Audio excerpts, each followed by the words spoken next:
session. Jennifer McCabe is going to start us off with her presentation on using agent-based models to understand the impacts of weather patterns on songbird migration across the Atlantic flat. Thanks. Can you guys hear me? Oh, yeah. Yes? Okay, good. Thanks for coming to the first session today.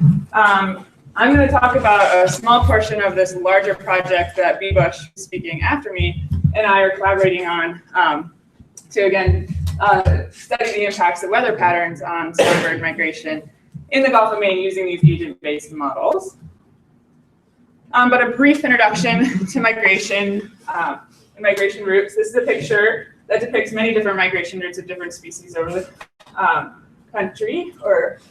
And most of our birds in North America breed up in the north and migrate down south for the winter, and then back for the breeding season next summer. And while they're doing this, they're navigating. So they use lots of different cues. They use solar cues, magnetic cues, they use landscapes, they follow the coastline, celestial cues. But underlying all this is a vector navigation, or a genetically predetermined endogenous direction that they follow. And while they're on these migration routes and flights, it's energetically expensive. If you think about a small bird up in the atmosphere being affected by the weather conditions, and just the act of flight is a lot. So you would think that you'd want a migration route that is straight from your breeding to your wintering grounds pretty quickly. However, we see that that's not always the case. We see these circuitous or roundabout migration routes in a lot of different species. And this is one example of a dunlin, a shorebird that breeds up in Eurasia. As their habitat expanded, they moved over to Alaska. There's some of these populations that will migrate a short distance down to the coast of the US.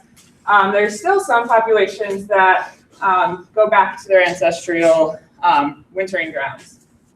And we see this also in North America. This is a study that was done by a colleague of mine here at UMaine, where she collected feathers at Metic Island off the coast of Maine on fall migration for lots of different species, but this is just one example of the black-polled warbler.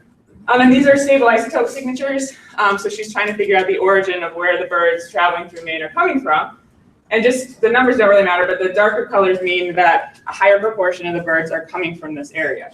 So you can see here, the higher proportion of the birds are actually coming from all the way north and west of up in Canada. And so this signature is shown in a lot of different migratory songbirds. So again, our first question was, our first objective of using this model that B. Bush and I had created was to ask why do we see, oops, wrong button. Why do we see these circuitous routes in North America? And so this is again another example of a breeding range and wintering range of a eastern warbler. And so this is the observed resultant vector that we've seen with the stable isotopes. We've also seen it with orientation cages and banding records as well. So just remember this observed vector. So there could be a couple different factors that are involved in these migration routes. One could be meteorological factors, specifically wind. It's shown in wind tunnel experiments and in Europe that just by choosing profitable winds, or winds that are going in the direction that they're headed, or a light headwind or light crosswind, they can actually speed up their migration by 30% and save about half the amount of energy just by choosing profitable winds.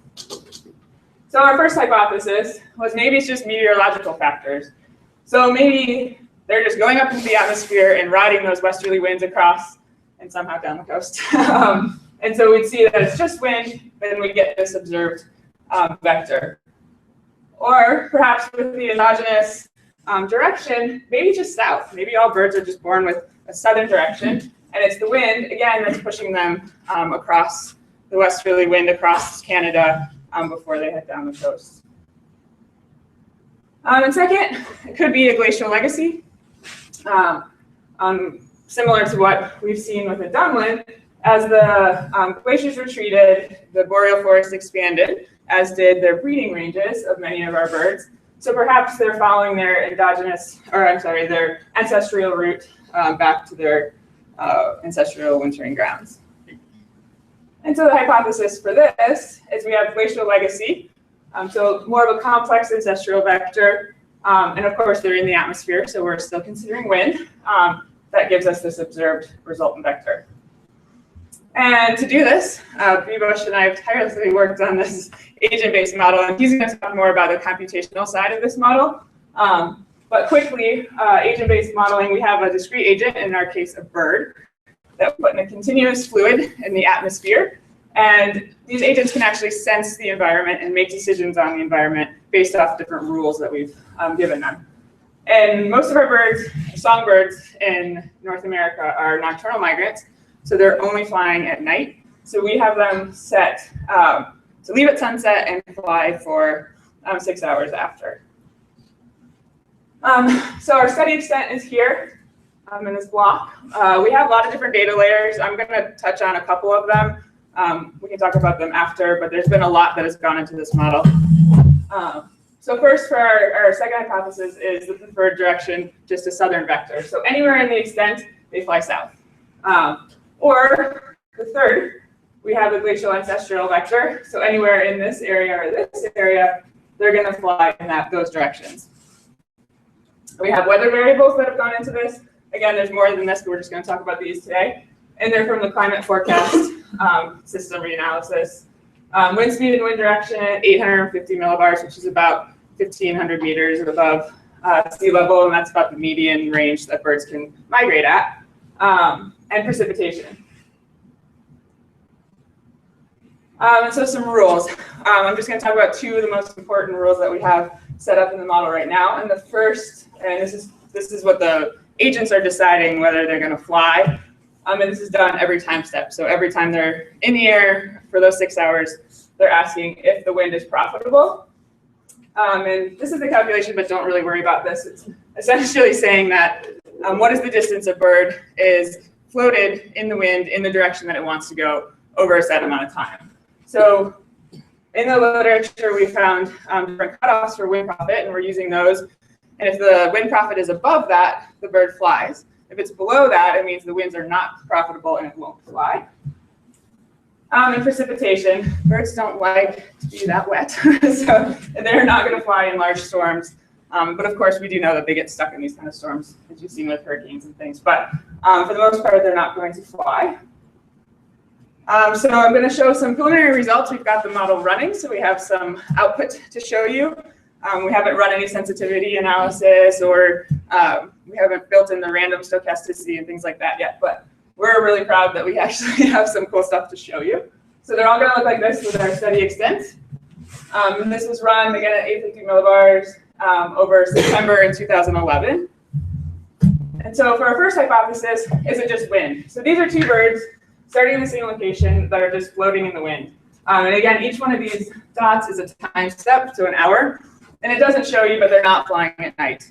I mean, sorry, they're not flying during the day, they're only flying at night. So you can see that they're, with just the wind, they're headed in that west or easterly direction. But then they take a nice turn north. So that's probably not quite that realistic. These are our southern vector plus the wind. And here we started to do some kind of sensitivity analysis where we put flight speed. And these are realistic migration speeds for birds, songbirds. We just wanted to see if any of them would overcome the vector. And you can see that they're in the kind of line that we put them in. That vector is pretty strong. And so we're just seeing pretty much a south migration here. And third, the glacial legacy vector and wind. We see a little bit more of a typical migration, or what we were looking for with that resultant vector. And again, the flight speeds here. And they're not necessarily overcoming the wind as much as they were before. So that's interesting as well, which is another test later. So far, this looks a little bit more realistic than we've seen with the other hypotheses. So glaciology matters. Yay. There is, we do see still this pattern in ancestral vector navigation. But we also see that these, the wind conditions are maintaining that ancestral direction. They're helping with that in some way, which leads us to wonder how climate change and the effects of changing wind conditions might change if they're not maintaining or reinforcing these migration routes. And so maybe the shortest distance isn't the best. Maybe they can ride this wind. They're getting some energetic benefit off of this. But we still see these north-south migrations. So that's, again, something else we can look at later. So in conclusion, this study is allowing us, and this model is allowing us to test these underlying assumptions of evolution and maintenance of migration routes that have otherwise not been tested in this setting. And also, and hopefully help us understand how migration routes are going to be affected with climate change. And so with that, I'd like to thank specifically BBush for all the coding on this, and you'll hear a lot more about this model in a minute. And my advisor, Brian, and Peter Coons and Sean for all the awesome help that they've helped us with in the past. Questions?